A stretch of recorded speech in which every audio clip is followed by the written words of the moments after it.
தமிழில் முதல் பக்தி channel Sai TV.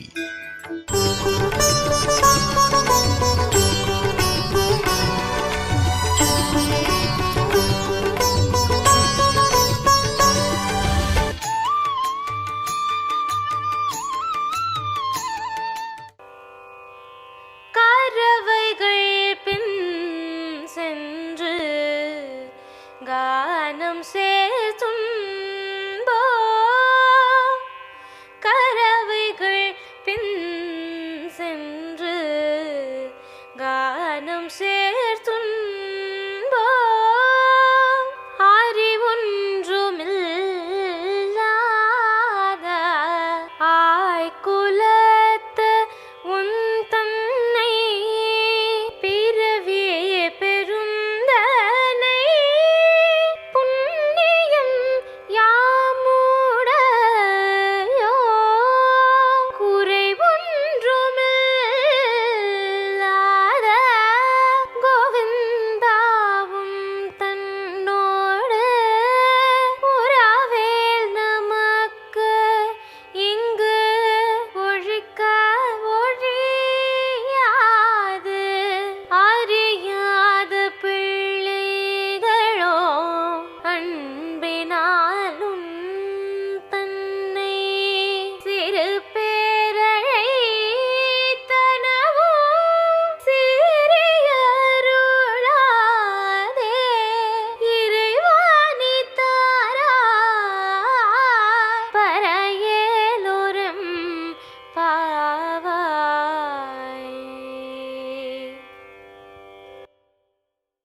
Sai TV நேயர்கள் அனைவருக்கும் மார்கழி மாத இனிய காலை வணக்கங்கள். ஆண்டாள் திருவடிகளே சரணம். இன்றைய பாசுரம் 28வது பாசுரம். ஆண்டாள் நேற்றைய பாசுரத்துல கூடாரை வெல்லும் ஷீர் கோவிந்தா அப்படின்னு பெருமாளோட கோவிந்தாங்கிற திருநாமத்தை சொன்னான். இன்றைய பாசுரத்திலையும் கோவிந்தாங்கிற திருநாமம், குறையொன்றும் இல்லாத கோவிந்தா. நாளைய பாசுரம் 29வது பாசுரத்திலையும் அன்று காண் கோவிந்தா. எப்படி ஹரிங்கிற நாமத்தை 7 முறை சொல்றோமோ அதே மாதிரி கோவிந்தாங்கிற திருநாமத்தை 3 முறை சொல்லணுங்கிறதுக்காக 27, 28, 29 இந்த 3 பாசுரங்களையும் கோவிந்தாங்கிற திருநாமம். நம்மளோட பாவங்களை எல்லாம் போக்கும் நாமம். ஏன் ஆதிசங்கர பகவத் பாதாள் பஜகோவிந்தத்துல பஜகோவிந்தம் பஜகோவிந்தம் கோவிந்தம் பஜ மூடமதே அப்படின்னு முதல் வரியிலேயே 3 முறை அந்த கோவிந்தாங்கிற திருநாமத்தை சொல்லியிருக்க. இன்றைய பாசுரத்துல கிருஷ்ணருக்கும் ஆயர்குல பெண்களுக்கும் எந்த மாதிரியான உரையாடல் நடக்க போறதுன்னு பார்க்கலாம். அதுக்கு முன்னாடி இன்றைய பாசுரம் 28வது பாசுரம், கறவைகள் பின் சென்று கானம் சேர்ந்து உண்போம். இந்த பாசுரத்தை சேவிக்க கத்துக்கலாம். கறவைகள் பின் சென்று கானம் சேர்ந்துண்போம்.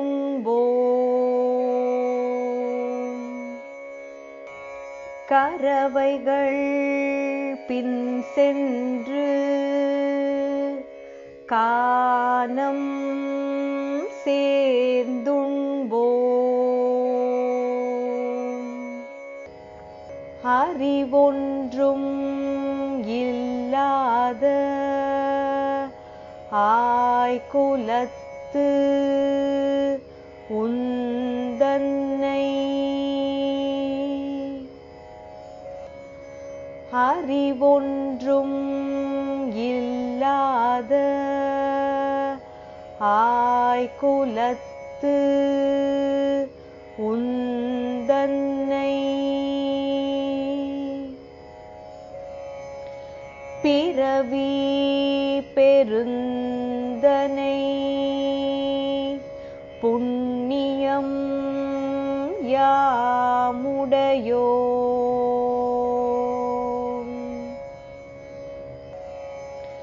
பிறவி பெருந்தனை புண்ணியம் யாமுடையோ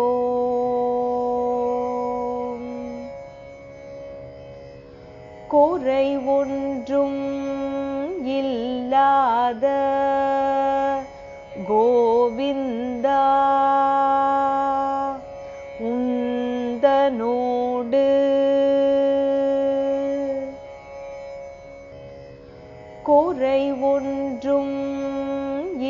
இல்லாத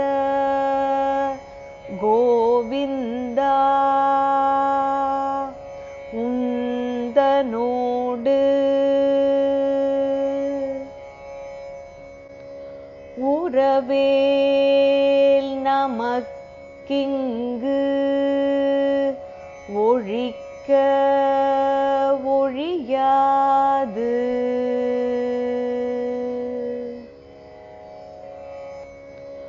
உறவேல் நமக்கிங்கு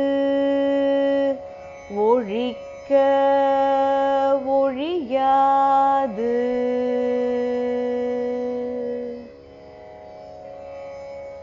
அறியாத பிள்ளைகளோம் அன்பினால் உந்தன்னை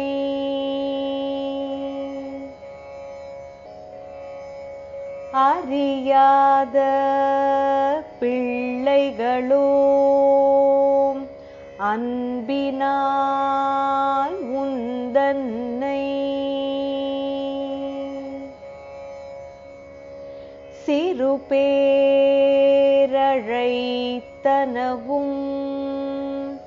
சீரி அருளாதே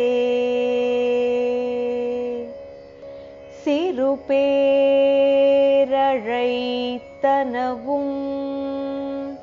சீரி அருளாதே இறைவா நீ தாராய் பரையேலோரெம்பாவாய் இறைவா நீ தாராய் பரையேலோரெம்பாவாய்.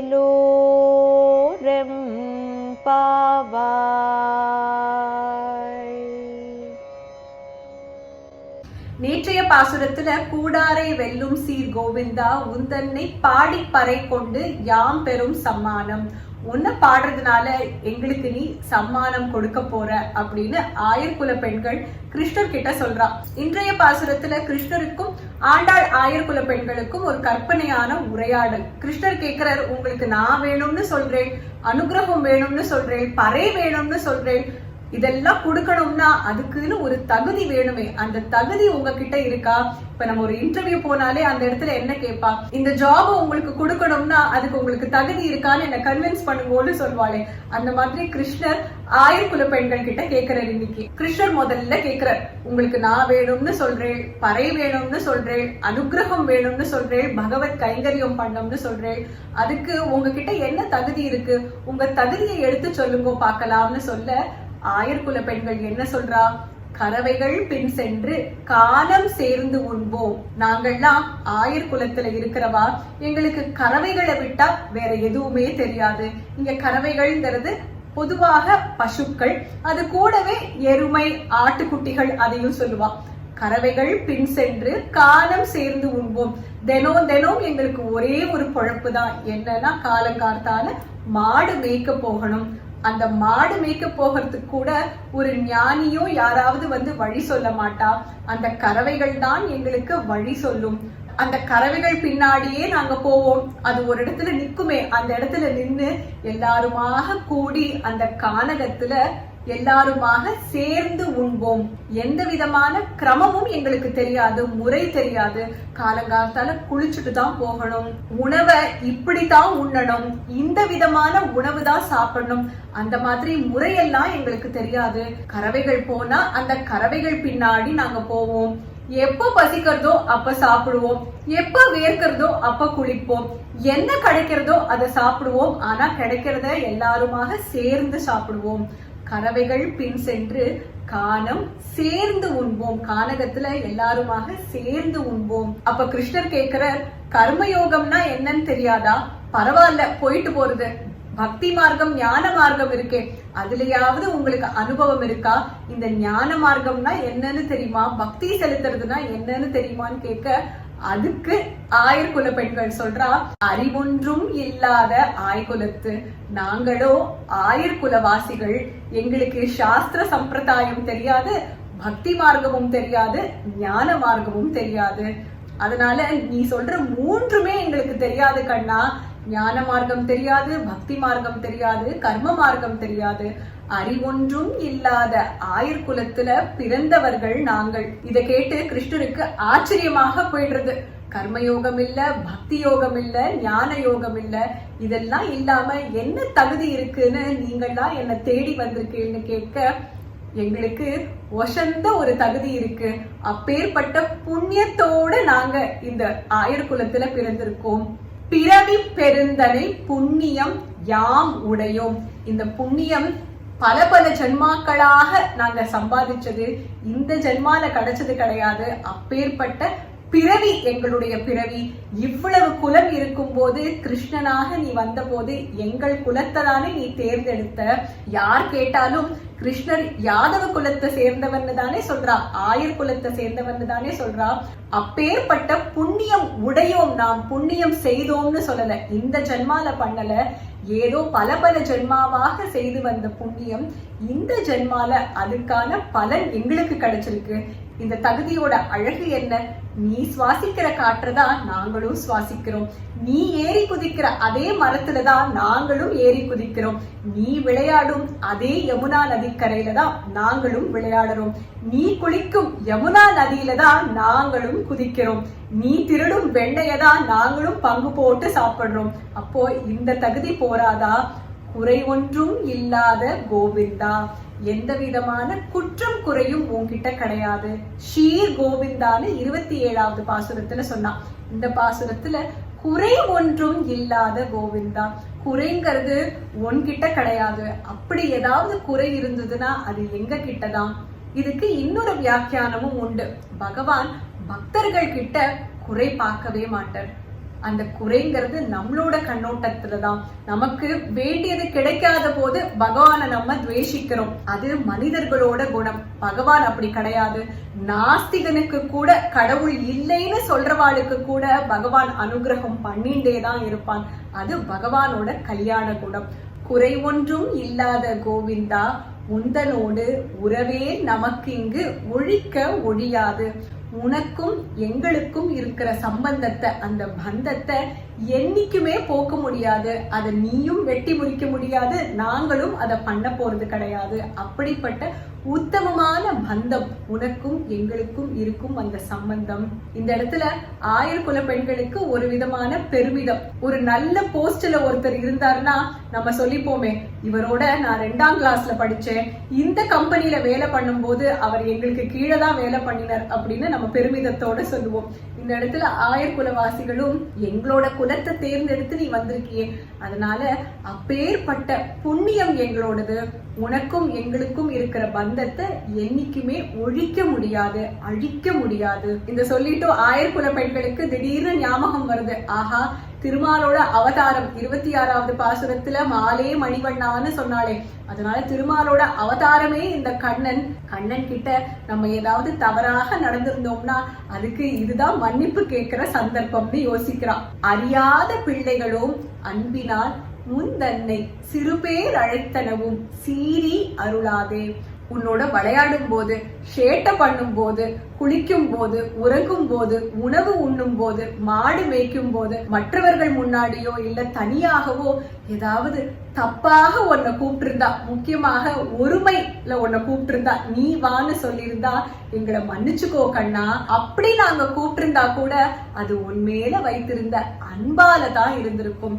அறியாத பிள்ளைகளும் அன்பினால் உந்தன்னை, என்னைக்குமே நாங்க உன்மேல வைத்திருந்த அன்பு புனிதமானது, அதுல எந்த தவறும் கிடையாது. ஆனா நாங்க வெளிப்படுத்தின விதத்துல ஏதாவது தப்பு இருந்ததுன்னா எங்களை மன்னிச்சுக்கோ. அதுக்காக சீறி அருளாதே, காருண்யத்தோட அருள வேண்டும். கோச்சிட்டு எங்களுக்கு அனுகிரகம் பண்ணாத, அன்போட அனுகிரகம் பண்ணு. இறைவா நீ தாராய் பறையலோர் எம்பாவாய். அந்த இறைவனே நீதான், பரமாத்மா நீதான். எங்களுக்கு பறைங்கிற மோட்சம், அந்த அனுகிரகத்தை நீ தருவாயாக. இந்த பாசுரத்துல ஒவ்வொரு வரிக்கும் அழகான அர்த்தம் உண்டு. முதல் வரியில கறவைகள் பின் சென்று கானம் சேர்ந்து உண்போம். நாங்க ஆயர்குலவாசிகள், அதனால கர்மயோகம் எங்களுக்கு தெரியாது. இரண்டாவது வரியில அறிவொன்றும் இல்லாத ஆயர்குலத்து, ஞான மார்க்கமும் தெரியாது, பக்தி மார்க்கமும் தெரியாது. பிறவி பெருந்தனை புண்ணியம் யாம் உடையோம், எங்களுக்கு ஒரே ஒரு புண்ணியம், அப்பேற்பட்ட மகா புண்ணியம் நாங்க பண்ணிருக்கோம். அது என்னன்னா கிருஷ்ணரோட குலத்துல நாங்கெல்லாம் இருக்கோம். குறை ஒன்றும் இல்லாத கோவிந்தா, பெருமாளோட கல்யாண குணம், எந்த விதமான மாசு இல்லாத குணம். உந்தனோடு உறவே நமக்கு இங்கு ஒழிக்க ஒழியாது. ஆயர்குலவாசிகளுக்கும் கண்ணனுக்கும் இருக்கும் சம்பந்தம், பக்தனுக்கும் பகவானுக்கும் இருக்கும் அந்த சம்பந்தம். அறியாத பிள்ளைகளும் அன்பினால், பகவானிடத்துல அன்பு இருக்கு, அதே சமயத்துல அறியாமையும் இருக்கு. தெரியாம நாங்க ஏதாவது பண்ணியிருந்தா அதை மன்னிச்சுக்கோ கண்ணா. கடைசியாக இறைவா, நீதான் அந்த பரமாத்மா, உன்னிடத்துல நாங்கள் சரணாகதி பண்றோம். இதுதான் இந்த பாசுரத்தோட அழகு. இந்த பாசுரம் ஆயர்குலவாசிகளுக்கு மட்டும் இல்ல, நம்ம எல்லாருக்குமே பொருந்தும். எல்லாருமே பகவான் கிட்டேந்து வந்தவாதானே. பகவானுக்கும் நமக்கும் இருக்கும் அந்த சம்பந்தத்தை என்னைக்குமே அழிக்க முடியாது. தெரிஞ்சோ தெரியாமலோ நம்ம பகவானை துவேஷித்தா கூட குறையொன்றும் இல்லாத கோவிந்தா, என்னைக்குமே அவர் நமக்கு அனுகிரகம் பண்ணத்தான் போறார். கண்ணன் கிட்ட ஆயர்குல பெண்கள் ஆத்மார்த்தமாக மன்னிப்பு கேட்கும் பாசுரம் இந்த 28வது பாசுரம். திருப்பாவையோட வியாக்கியானமே அழகு, அதை விட அழகு திருப்பாவையோட சுவாபதேச அர்த்தம். இன்றைய பாசுரத்துல கறவைகள் பின் சென்று கானம் சேர்ந்து உண்போம், அறிவொன்றும் இல்லாத ஆய்குலத்து. இது ஆச்சாரிய சிஷ்ய சம்பந்தத்தை குறிக்கிறது, ஆச்சாரிய தத்துவத்தை குறிக்கிறது. திருப்பாவையில ஆண்டாள் 9 இடங்கள்ல இந்த கறவை பசுங்கிற தத்துவத்தை சொல்லியிருக்கா. இங்க பசுங்கிறது ஆச்சாரியரை குறிக்கிறது. பசு கொடுக்கும் பால் தான் ஞானம். பசுக்கள் பால் சொரியும் போது அதை பிடிக்கும் களம் தான் ஜீவாத்மாக்கள், அதாவது சிஷ்யர்கள். நம்ம ஒரு குரு கிட்ட போகும்போது நமக்கு எல்லாம் தெரியும் அப்படின்னு போனா பிரயோஜனமே கிடையாது. நமக்கு எதுவும் தெரியாதுன்னு போனாதான், எம்டி வெசலாக போனாதான் நம்மளால குரு கிட்டேந்து அந்த ஞானத்தை வாங்கிக்க முடியும், பெற முடியும். எனக்கு எல்லாம் தெரியுங்கிற அகங்காரம் இருந்தா நமக்குள்ள ஒண்ணுமே போக போறது இல்ல, நமக்கு உள்ள இருக்கிறதும் தப்பாகத்தான் இருக்கும். இது முதல் சுவாபதேச அர்த்தம். திருப்பாவை முழுவதுமே ஆண்டாள் ஆச்சாரிய தத்துவம், ஆச்சாரியர்கள் இடத்துல சரணாகதி. இது முதலாவது சுவாபதேச அர்த்தம். இரண்டாவதாக குறை ஒன்றும் இல்லாத கோவிந்தா, பகவானோட கல்யாண குணங்கள். பகவான்னு சொன்னாலே குணங்களின் இருப்பிடம், குணங்களின் பிறப்பிடம். அவர்கிட்ட எந்த குறையும் கிடையாது. குறை எல்லாமே நம்ம கிட்டதான், நம்மளோட கண்ணோட்டத்துலதான். பகவான் நமக்கு என்ன பண்ணினாலும் அதை சரியாகத்தான் பண்ணுவார், நமக்கு ஏத்தா மாதிரி தான் பண்ணுவார், நம்மளோட தகுதிக்கு ஏத்தா மாதிரி தான் பண்ணுவார். பகவான்கிறவர் பாரபட்சம் பார்க்கிறது கிடையாது. இது இரண்டாவது சுவாபதேச அர்த்தம். மூன்றாவதாக உன் அப்படிங்கறத 3 முறை பிரயோகம் பண்ணிருக்கா ஆண்டாள் இந்த பாசுரத்துல. உந்தன்னை, உந்தனோடு, மறுபடியும் உந்தன்னை. இந்த உன்கிறது சரணாகதி, பகவான் இடத்துல சரணாகதி. எல்லாமே நீதான், உன். நான்கிறது இங்க எதுவுமே கிடையாது. எவ்ரிதிங் இஸ் யூ, ஐ ஆம் நத்திங் ஹியர். அந்த சரணாகதி தத்துவத்தை தான் இந்த பாசுரத்திலையும் ஆண்டாள் அழகாக வெளிக்கொண்டு வந்திருக்கா. இந்த பாசுரத்தோட இன்னொரு அழகு என்னன்னா, ஆத்மார்த்தமாக நம்ம பகவான் கிட்ட மன்னிப்பு கேட்கும் போது அந்த மன்னிக்கும் குணம் அவர்கிட்ட உண்டு. அறியாத பிள்ளைகளும் அன்பினால் உந்தன்னை, அறிவொன்றும் இல்லாத ஆய்குலத்து அப்படின்னு சொல்றதுனால எனக்கு எதுவுமே தெரியாது, நான் பண்ணது கூட தெரியாம தான் பண்ணிட்டேன்னு நம்ம மன்னிப்பு கேட்கும் போது அவர் முழுசாக நம்மள மன்னிச்சு ஏத்துப்பார். இது 4வது சுவாபதேச அர்த்தம். கிருஷ்ணர் உபதேசித்த பகவத்கீதையோட சாரமாக நமக்கு ஆண்டாள் அருளியதுதான் பகவதி கீதை, திருப்பாவை, கோதையின் கீதை. ஒவ்வொரு நாளும் அந்த பாசுரத்துக்கு ஏத்தா மாதிரி பகவத்கீதையில அன்வயமாக என்ன ஸ்லோகம் இருக்கு அப்படின்னு உதாரணம் பார்த்துட்டு வரும். இன்றைய பாசுரத்துல ஆயர்குலவாசிகள் அறியாத பிள்ளைகளும் அன்பினால் முந்தன்னை சிறுபேர் அழைத்தனவும் சீறி அருளாதேன்னு சொல்றா. அப்பேற்பட்ட பரந்தாமன் நீ, பரமாத்மா நீ, திருமால் நீ. நாங்களோ சாதாரண ஆயர்குலவாசிகள், ஜீவாத்மாக்கள். எங்களுக்கு ஞானம் எதுவும் கிடையாது. அறியாமையினால உன்னை தப்பாக நாங்க கூப்பிட்டிருந்தோம்னா, அழைச்சிருந்தோம்னா எங்களை மன்னிச்சுக்கோ கண்ணான்னு பிரார்த்திக்கிறா. பகவத்கீதையில கிருஷ்ணரோட விஸ்வரூபம் பார்த்த போது 11வது அத்தியாயத்துல அர்ஜுனன் அப்படியே திகைச்சு போயிட்டான். என்னால இதுக்கு மேல பார்க்க முடியலன்னு சொல்ல கிருஷ்ணர் கிட்ட மன்னிப்பு கேட்கிறான். கிருஷ்ணா, நீ என் சாரதி, உன்னை என்னோட தோழன்னு நினைச்சுட்டேன். இப்படி நினைச்சு நான் உன்னை தப்பாக எப்பவாவது கூப்பிட்டிருந்தேன்னா என்னை மன்னிச்சுக்கோ கிருஷ்ணான்னு சொல்றான். இதுக்கு அன்வயமாக அந்த ஸ்லோகத்தை பகவத்கீதையிலிருந்து பார்க்கலாம். 11வது அத்தியாயம் விஸ்வரூப தர்ஷன யோகம் 41-42 ஸ்லோகம்.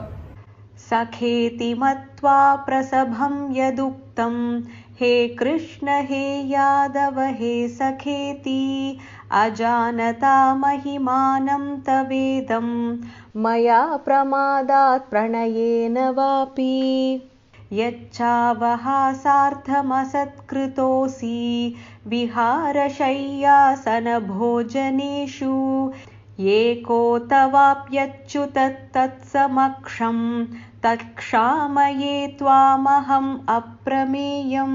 இந்த ஸ்லோகத்துல அர்ஜுனன் கிருஷ்ணன் கிட்ட, நான் உன்னோட விளையாடும் போதோ, தனியாக இருக்கும் போதோ, இல்ல மத்தவா முன்னாடியோ, படுக்கும் போதோ, உணவு அருந்தும் போதோ ஏதாவது தப்பாக நான் உன்னை கூப்பிட்டிருந்தேன்னா, அவமதிக்கும்படி ஏதாவது பண்ணிருந்தேன்னா, ஏதோ தெரியாம பண்ணிட்டேன்னு என்னை மன்னிச்சுக்கோன்னு பிரார்த்திக்கிறான்.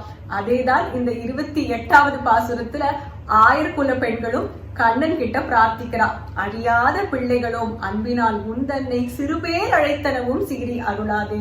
அதனால இந்த பாசுரத்துக்கு அன்வயமாக பகவத்கீதையிலிருந்து 11வது அத்தியாயம் விஸ்வரூப தர்ஷன யோகம் 41-42 ஸ்லோகத்தை நம்ம பார்க்கலாம். பகவத்கீதையோட சாரம் தான் பகவதி கீதைங்கிறதுக்கு இதை விட வேற என்ன உதாரணம் வேணும்? திருப்பாவைய ஆண்டாள் ஒருவித அனுபவத்துல எழுதியிருக்கா. ஆச்சாரியர்கள் அதுக்கு வியாக்கியானம் சொல்லும் போது திருப்பாவையில இவ்வளவு விஷயங்கள் இருக்கா, ஒவ்வொரு பாசுரத்துக்கும் ஏத்தா மாதிரி திவ்ய தேசம் கூட இருக்கான்னு நமக்கு ஆச்சரியமாக இருக்கும். இன்றைய பாசுரத்துல கறவைகள் பின் சென்று காலம் சேர்ந்து உண்போம் அப்படின்னு சொல்றதுனால இன்றைய பாசுரத்துல குறிக்கப்படும் திவ்ய தேசம் குழந்தையாக இருந்த கண்ணன் யசோதை நந்தகோபர் கிட்ட வளர்ந்த பிருந்தாவனம். கிருஷ்ணர் பிறந்தது மதுரால, ஆனா மதுராவுக்கு அந்த கொடுப்பினை கிடையாது. கிருஷ்ணரோட அத்தனை விதமான லீலைகளையும் அட்டகாசங்களையும் திருட்டுத்தனத்தையும் பார்த்தது பிருந்தாவனத்தோட மண் தான்.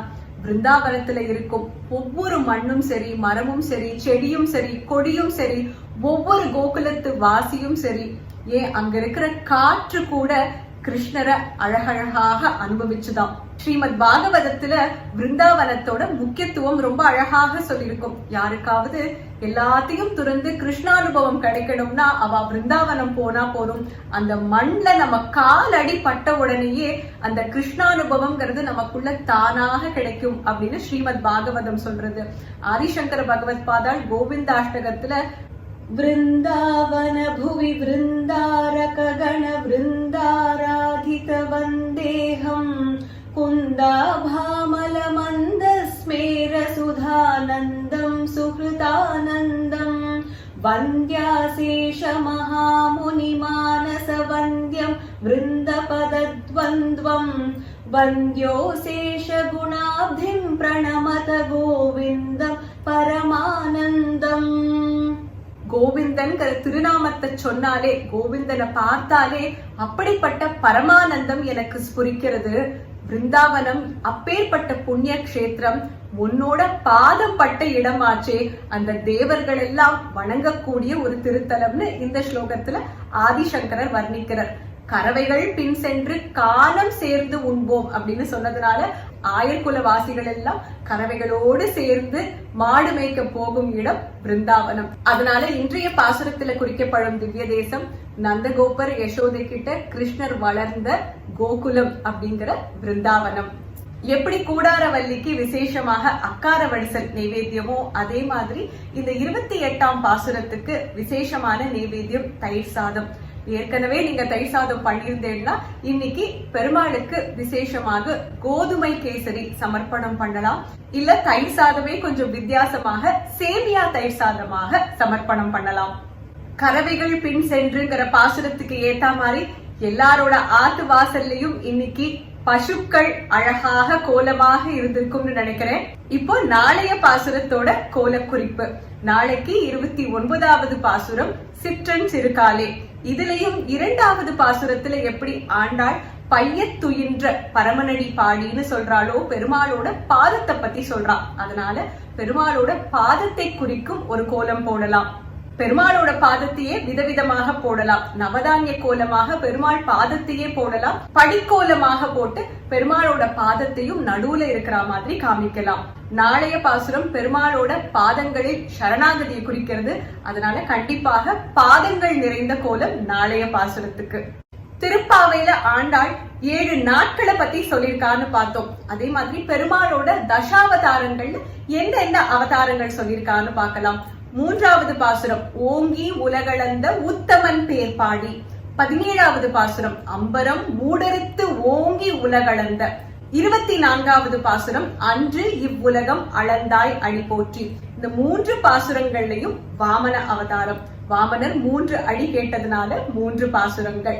23வது பாசுரத்துல மாரி மலை முழஞ்சில் மன்னி கிடந்துறங்கும் சீரிய சிங்கம்னு சொல்றதுனால நரசிம்ஹ அவதாரம். 4ஆம் பாசுரம் ஆழிமழை கண்ணா, அதுல சார்கம்னு சொல்றா. 12வது பாசுரம் கனைத்திலங்கற்றெருமை, அதுல மனத்துக்கினியானை. 13வது பாசுரம் புள்ளின்வாய் கீண்டானை பொல்லா அரக்கனை கிள்ளி களைந்தானே. இந்த 3 பாசுரங்களும் ராமாவதாரம். 17வது பாசுரத்துல செம்பொற் கழலடி செல்வா பலதேவா, இது பலராமர். 3வது பாசுரத்துல மறைமுகமாக மத்ஸ்யாவதாரம், ஊடு கயலுகள. கடைசி பாசுரம் 30வது பாசுரம் வங்க கடல் கடைந்த மாதவனை கேசவனை, இது கூர்மாவதாரம். அதனால திருப்பாவையில நம்ம பார்க்கக்கூடிய அவதாரங்கள் மத்ஸ்யாவதாரம், கூர்மாவதாரம், நரசிம்ஹர், வாமனர், பலராமர், ஸ்ரீராமர், கிருஷ்ணர். நாளை காலை 29வது பாசுரத்துல சந்திக்கலாம். ஆண்டாள் திருவடிகளே சரணம். சர்வம் கிருஷ்ணார்ப்பணமஸ்து.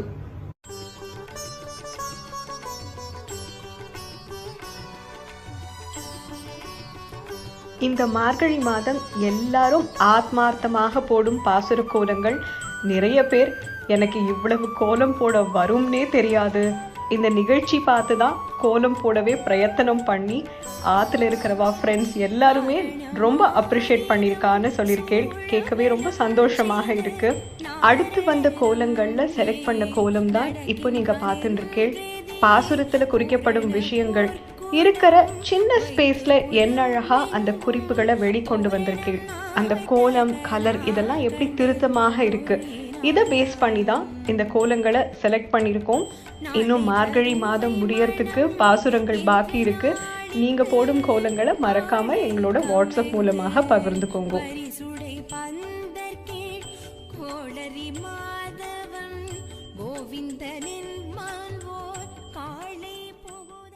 சாய் டிவி நிகழ்ச்சிகள் உங்களுக்கு பிடிச்சிருக்கா? லைக் பண்ணுங்க, ஷேர் பண்ணுங்க, கமெண்ட் பண்ணுங்க, சப்ஸ்கிரைப் பண்ணுங்க. பக்கத்தில் இருக்கிற பெல் சிம்பலை பிரஸ் பண்ணுங்க.